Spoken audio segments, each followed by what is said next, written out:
యాజ్ఞవల్క్య మహర్షి చరిత్ర 24వ భాగం. అది 8వ భాగం. నేను రాసిన 24వ ఎపిసోడ్.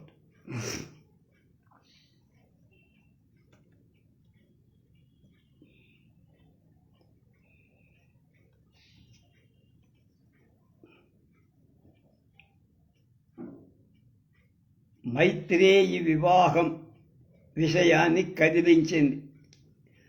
యుక్త వయస్సు వచ్చింది కనుక వివాహం చెయ్యాలని ఆమె మాట కనుక్కోమని సోదరికి అన్నమాట. ఆమె అడిగింది. దానికి మైత్రేయి, బిడ్డల అభిప్రాయం తల్లిదండ్రులకు తెలిసే ఉంటుంది. అప్పుడు గార్గి, మాకు తెలిసినా నీ నోటిలో నుంచి ఆ మాట వినాలి, అది మాకు సంతోషం కదా. అప్పుడు మైత్రేయి తాను యాజ్ఞవల్క్య మహర్షి వాదన విన్నాక ఆయన బ్రహ్మవేత్త అని అందరూ నిర్ధారించారు కనుక ఆయన్నే నేను పెళ్లి చేసుకుంటే ఉచితంగా ఉంటుందని. అప్పుడు మిత్రుడు అనేవాడు, యాజ్ఞవల్కుడు ఇప్పటికే కాత్యాయన్ని వివాహమాడి అన్యోన్యంగా కాపురం చేస్తున్నాడు.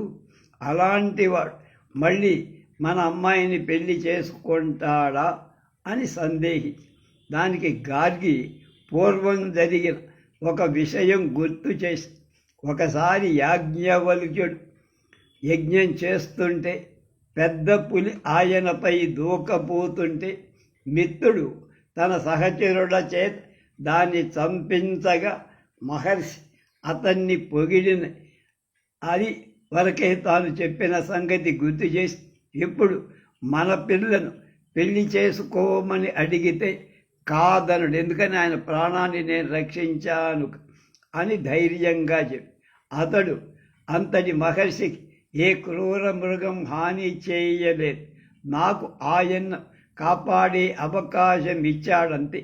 అదొక గొప్ప విషయం కాదు ఆయనకు దానికి, కానీ నా ప్రయత్నం నేను చేస్తా. నేనేదో ఆయన్ని కాపాడానని కాదు, నేను ఆయన ప్రాణం కాపాడగలిగాను కనుక నాకు అవకాశం దొక్కింది.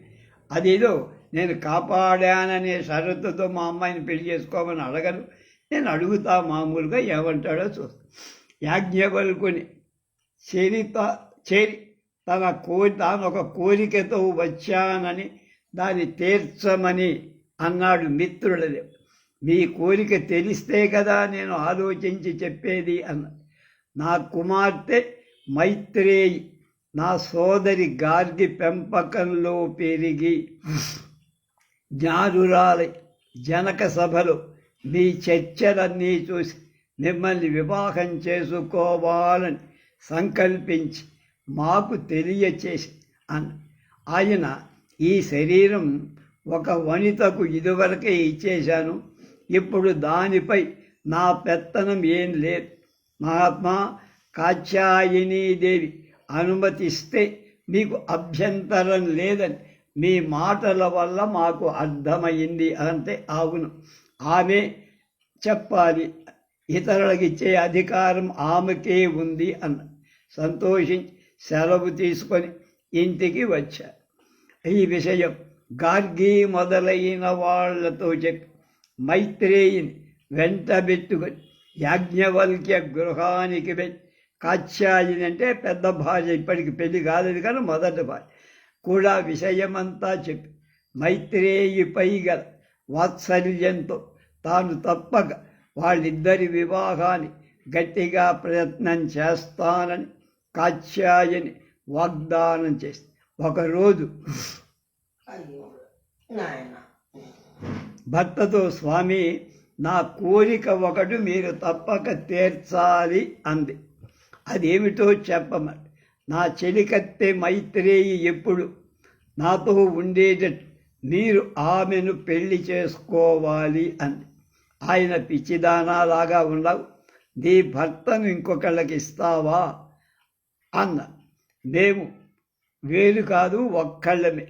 నా శరీరానికి నేను సుఖం చేకూర్చుకోకూడదా అని ఎదురు ప్రశ్న వేసి, సరే నీ కోరిక తీరుస్తా అంటే ఆ సంతోష వార్త గార్గికి తెలియచేసింది కాంచి. మిత్రుడు పెళ్లి ఏర్పాటు చేసి ఒక శుభముహూర్తంలో మైత్రేయి యాజ్ఞవల్క్య వివాహం ఘనంగా అనేకమైన పద్ధతులతో చక్కగా జరిపించి జనకరాజు మహర్షుల వివాహానికి విచ్చేసి పరమానంద భరితుడయ్యా. యాజ్ఞవల్క్యుని బ్రహ్మ విద్యా వ్యాప్తికి అన్ని విధాల సహధర్మచారిని మైత్రేయి అని అంతా మెచ్చుకున్నారు. అసలు యాజ్ఞవల్క్య మైత్రేయి తరచుగా బ్రహ్మవాదంతో కాలం గడిపే. కాత్యాయని యాజ్ఞవల్క్యల చంద్రకాంతుడు, మహామేఘుడు, సుమేఘుడు అనే ముగ్గురు లోక ప్రసిద్ధులైన కుమారులు జన్మించ. సంశయ తిమిర దివాకరంలో అన్నది యాజ్ఞవల్క్య త్రయావై లోక విస్తృతా చంద్రకాంత మహామేఘ విజయ బ్రాహ్మణోత్తమ శేషధర్మ అని ఈ అసత్యాకాత్యాయనా చంద్రకాంత మహామేఘ విజయ నామాస్త్రయ పుత్రాట్ అభూవత్ అని సంశయ తిమిరంలో ఉన్నాయి అని చెప్పారు. ఇది 8/3/1919లో రాసి 25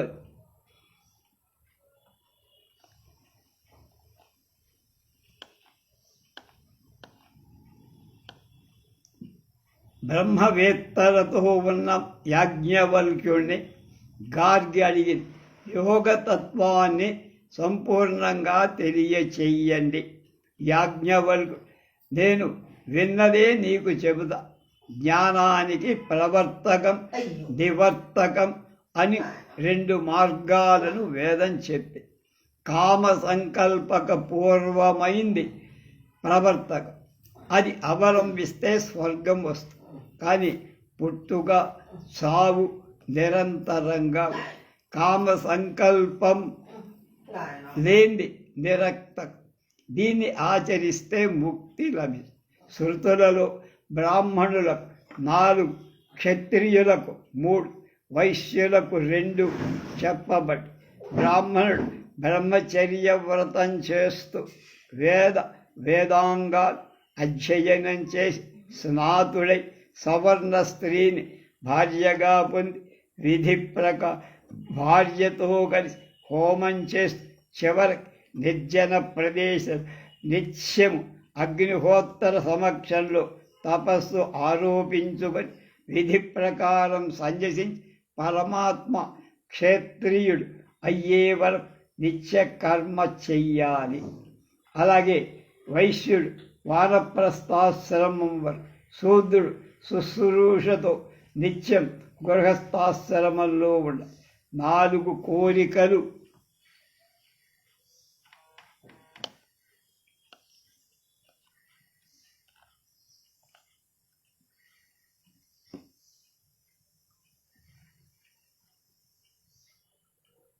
ఉన్నవారు కోరికలు లేని విద్యుక్త కర్మ చేయాలి అని నాకు బ్రహ్మ బోధించాడు అన్న గార్గండి. జ్ఞానంతో విద్యుక్త కర్మ చేసే వాళ్ళకి మోక్షం ఎలా కలుగుతుంది, ఆ జ్ఞానం ఎలాంటిది? అప్పుడు మహర్షి యాజ్ఞవల్క్యుడు, జ్ఞానం యోగాత్మకమైంది, అది అష్టాంగాలతో కూడినది, అష్టాంగ సంయుతం. జీవాత్మ పరమాత్మల సంయోగమే యోగం. దీనికి యమ నియమ ఆసన ప్రాణాయామ ప్రత్యాహార ధారణ ధ్యాన సమాధి అనే 8 అంగాలుంటాయి. యమ నియమాలు మళ్ళీ 10 రకాలు. అలాగే ఆసనాలు 8. అందులో ఉత్తమోత్తమాలు 3, ప్రాణాయామం 3, ప్రత్యాహారం 5 రకాలు, ధారణ 5 రకాలు, ధ్యానం 16 విధానం, సమాధి 1 విధానం అని వివరించారు. అక్కడున్న యోగీశ్వరుడు అంటే వాజసనేయ యాజ్ఞవల్క్య మహర్షి మాత్రమే, కానీ ఎవ్వరూ కాదన్నారు. శుద్ధ పౌర్ణమి రోజు కణ్వ మహర్షి యాజ్ఞవల్క్య మహర్షికి యోగీంద్ర పట్టాభిషేకం జరిగినట్లు సహస్రనామావళి అనే గ్రంథంలో ఉన్నదని శ్రీ భాగవత లక్ష్మీపతి శాస్త్రి గారు వ్రాశారని నేను చదివింది ఇక్కడ ఉటంకించా. ఇక్కడ ఇది 8/3/1919లో రాశా. ఇప్పుడు 26వ ఎపిసోడ్ ప్రబోధం.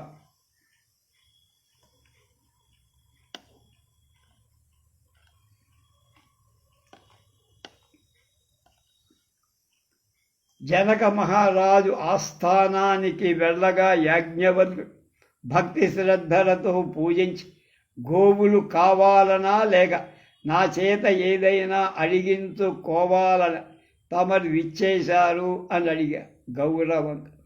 రెంటి కోసం వచ్చానయ్యా అన్న. బ్రహ్మం గురించి చెప్పిందల్లా నాకిప్పుడు నువ్వు చెప్పు జనకరాజా అన్నాడు మహర్షి. వాక్కే బ్రహ్మం అన్నాడు. వాగ్బ్రహ్మ శరీర స్థితి అని ఆ గురువు చెప్పలేదన్న. మహర్షి వాగ్బ్రహ్మ ఒక పాదం అంటే అతడు పలకాల్సింది ఇంకా 3 వంతులు ఉంది. ఆ 3 వంతుల గురించి వివరించమని కోరాడు రాజు. అంటే అప్పుడు యాజ్ఞవల్కుడు చెప్పు. వాక్కే శరీరం, ఆకాశం అంటే పరమాత్మ, ఆశ్రమం పరబ్రహ్మలో 4వ వంతు, అది ప్రజ్ఞ అంట. దీన్ని ఉపాసించాలి అని. ప్రజ్ఞత అంటే వాక్కులు తెలుసుకోగలిగినటువంటి శాస్త్రం ఏది అన్న.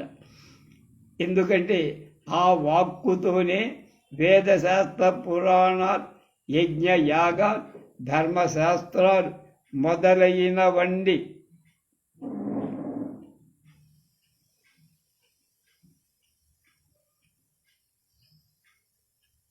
తెలుసుకోబడతాయి. ఉపాసిస్తే అది అతన్ని విడిచి వెళ్ళదు. అతడు సకల భూతాలను ప్రేమిస్తాడు. ఈ లోకంలో ఉన్నంతక దేవుడుగా కలిసిపో అంటే ఆనందించి జనకరాజు ఆయనకు ఏనుగుల్లాంటి 100 ఎద్దులు ఇస్తానన్నాడు బహుమతి. మహర్షి రాజా ఏదీ చేయకుండా అతడి నుంచి ధనం తీసుకోరాదని మా తండ్రి చెప్పారు. ఇంకెవరైనా ఆచార్యుడు ఏదైనా చెబితే నాకు వివరించు అని. ఉదంకుడు ప్రాణం లేని వాడికి ఏమీ కలగదు కనుక ప్రాణమే బ్రహ్మ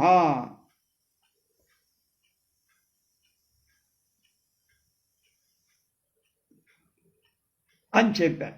ప్రాణమే బ్రహ్మం అంటే ప్రాణాన్ని శరీరం ఏమిటో నీ గురువు చెప్పాడా అని అడిగాడు.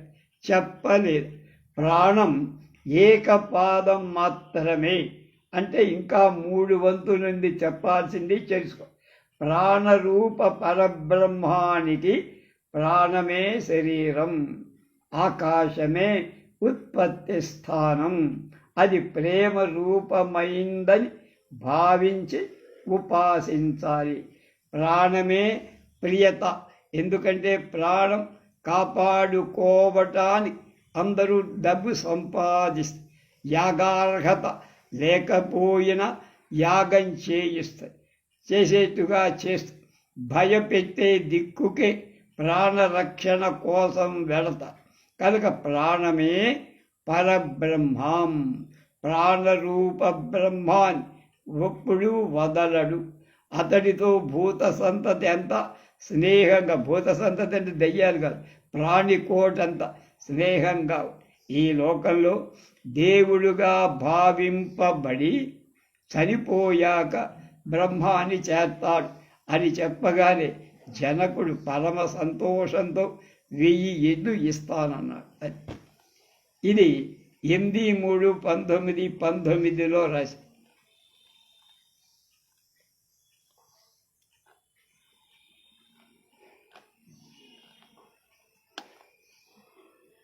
ఇంకా ఇవాళ 27వ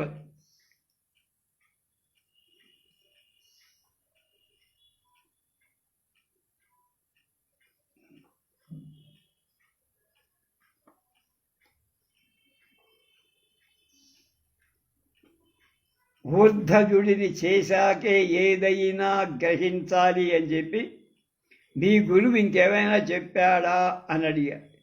వృష్ణుని కొడుకు బర్కుడు నేత్రాలే బ్రహ్మ అన్నాడు. మహర్షి నేత్రానికి నేత్రమే శరీరం, ఆకాశమే ఆశ్రయం, నేత్రస్వరూప బ్రహ్మాన్ని సత్యంగా ఉపాసన చెయ్య. కన్ను చూసిందే అదే పరబ్రహ్మ. నేత్ర బ్రహ్మను ఉపాసిస్తే అతడిని వదలదు. అతనితో సకల భూతాలు స్నేహం చేస్తాయి. ఈ లోకంలో దేవుడిగా ఉండి చనిపోయాక దేవతలతో కలిసిపోయి మళ్ళీ 1000 వృషభాలు ఇస్తానన్నాడు జనక మహారాజు. 1000 ఎడ్లమ. పాతమాడే మళ్ళీ చెప్పగా రాజు భరద్వాజ భీతుడు శ్రోత్రమే బ్రహ్మమన్నాడు అని చెబితే అప్పుడు యాజ్ఞవల్క్య మహర్షి శ్రోత్ర బ్రహ్మానికి శ్రోత్రమే శరీరం, ఆకాశమే ఆశ్రయం. దీన్ని అనంతం అని, ఆ అనంతం అంటే దిక్కులే అని, శ్రోత్రం శ్రవణ బ్రహ్మోపాసకుణ్ణి విడబదని, అందరి మైత్రి లభించి ఈ లోకంలో దేవుడి చేత దేవుడిలా పూజ్యత పొంది ఆ దేవతలతో ఐక్యమైపోదు. సంతృప్తి చెందిన మహారాజ్ మళ్ళీ 1000 ఎద్దులు ఇస్తానంటే ఇంకెవరికైనా ఏదైనా చెబితే విచారించమన్నాడు. ఆమె పుత్రుడు సత్యకాముడు మనస్సు బ్రహ్మ అని చెప్పాడు అన్నాడు జనకు. మహర్షి అన్నాడు, మనోబ్రహ్మకు శరీరం స్థానం, ఆకాశమే ఆ బ్రహ్మాన్ని ఆనంద స్వరూపంగా భావించి ఉపాసించాలి. ఆనందత అంటే మనస్సే. మనస్సు చేతనే స్త్రీని పొంది ప్రతిరూపమైన సంతానాన్ని కంటున్నాడు. ఆ పుత్రుడే ఆనందానికి హేతువవుతుంది కనుక మనస్సు పరబ్రహ్మం. దీన్ని ఉపాసిస్తే మనస్సు విడిచిపోదు. పూజ్యత దక్కి పరలోక దేవతలతో కలిసి మళ్ళీ 1000 వృషభాలు కానుకగా రాజు ప్రకటించగా ఇది వరకు మాటే చెప్పగా హృదయమే బ్రహ్మ అని చెప్పాడు యాజ్ఞవ. శరీరమే హృదయం, ఆకాశమే ఆశ్రయం, దాని స్థితి అని భావించి ఆ స్థితత అంటే హృదయమే. హృదయమే పరబ్రహ్మ. హృదయ ఉపాసకుడి హృదయం విడిచిపెట్టదు. అతనితో సర్వభూతాలు మైత్రితో లోకంలో ఉంటాయి. లోకంలో అతడు పూజనీయుడై మరణించాక అన్నిటికీ చివరికి ఇదే దాని ఫలితం. మరణించాక దేవతలతో ఐక్యమైపోతాడు అని చెప్పగా మళ్ళీ ఏనుగుల్లాంటి 1000 ఎద్దులను కానుకగా ఇచ్చాడు. తన తండ్రి చెప్పిన మాట జ్ఞాపకం చేసి దానం గ్రహించలేదు యాజ్ఞవల్క్యుడు. అంటే అతిగా తీసుకోకూడదు. ఇది 9/3/1919లో రాశాను. ఇప్పుడు 28వ చివరి భాగం ఇవాళ 28 బ్రహ్మోపదేశం. మహారాజు జనకుడు ఆసనం దిగి మహర్షి చెంతకు వచ్చి భగవాన్ నమస్కార శతం అంటే 100 నమస్కారం. నాకు ఈరోజు బ్రహ్మోపదేశం చెయ్యమని మనవి చేసుకుంటా అన్నాడు అత్యంత వినయ విధేయత. అప్పుడు మహర్షి యాజ్ఞవల్క్యుడు, మహారాజా నువ్వు సాకల్యంగా విని సమాహిత ఆత్ముడవు అయ్యా. నువ్వు పూజ్యుడవు, సార్వభౌముడు. వేదాధ్యయనం చేసి జ్ఞాన విజ్ఞాన సముపార్జనం చేశావు. ఈ దేహాన్ని విడిచాక ఎక్కడికి పోతావో తెలుసా అని అడిగా. తెలియదన్నాడు జనకరాజు. తెలియకపోతే నేనే చెబుతావి. పురుషుడిని ఇంద్రుడు అంట. అంటే ఇందం అంటే ప్రకాశం. ప్రకాశించేవాడు. అతడినే అప్రత్యక్షంగా ఇంద్రుడు అంటారు. కారణం, దేవతలు ఆయన దేవుడు. ప్రత్యక్ష శత్రువులు కూడా ఎడమ కంటిలోని పురుష రూపం పత్ని అన్నం కూడా అవుతుంది. అంటే కుడి కంట్లో ప్రకాశించే వాడు భోక్త, భర్త ఇంద్రుడు అని. ఎడమ కంటి పురుష రూపం భోజ్యమైన అన్నం, అతడి భార్య ఇంద్రాణి అవుతున్నాయి. జాగ్రత్త అవస్థలో కుడి కంటిలోని పురుష రూపాన్ని విశ్వ అనే శబ్దం చేత తెలియచెప్పారు. ఇది స్త్రీ పురుష ద్వంద్వం. ఈ స్త్రీ పురుషులకు హృదయమే ఆకాశం, అందులోనే రక్తపు ముద్ద వాళ్ళకి అన్నం, నాడీ తంతువులే వస్త్రాలు, హృదయం నుండి పైకి వెళ్ళే నాడులే వారు సంచరించే మార్గం. వాటితో పాటు 1000 భాగాలుగా చీలిస్తే ఏర్పడే అతి సూక్ష్మ నాడులు హితాలు అని పిలవబడి హృదయం మధ్యలో ఉంది. తిన్న అన్నానికి ఈ ఈ నాడుల ద్వారా వ్యాపి దేహాన్ని వృద్ధి చేస్తుంది. స్థూల దేహాన్ని వృద్ధి చెందించే ఆహారం కంటే దేవతా శరీరాన్ని వృద్ధి చెందించే అన్నం చాలా శ్రేష్టమైనది. శరీరం బలపడటం కాదు, లోపల ఉన్న ఆత్మ బలపడాలి. ఈ దేవతా శరీరాన్నే లింగ శరీరం అంట. స్థూల దేహ సంబంధమైన విశ్వాత్మ కంటే సూక్ష్మదేహ సంబంధ తైజసాత్మ ఇంకా అభివృద్ధి పొందుతుంది. తైజసుడు స్వప్న అవస్థలో కంఠంలో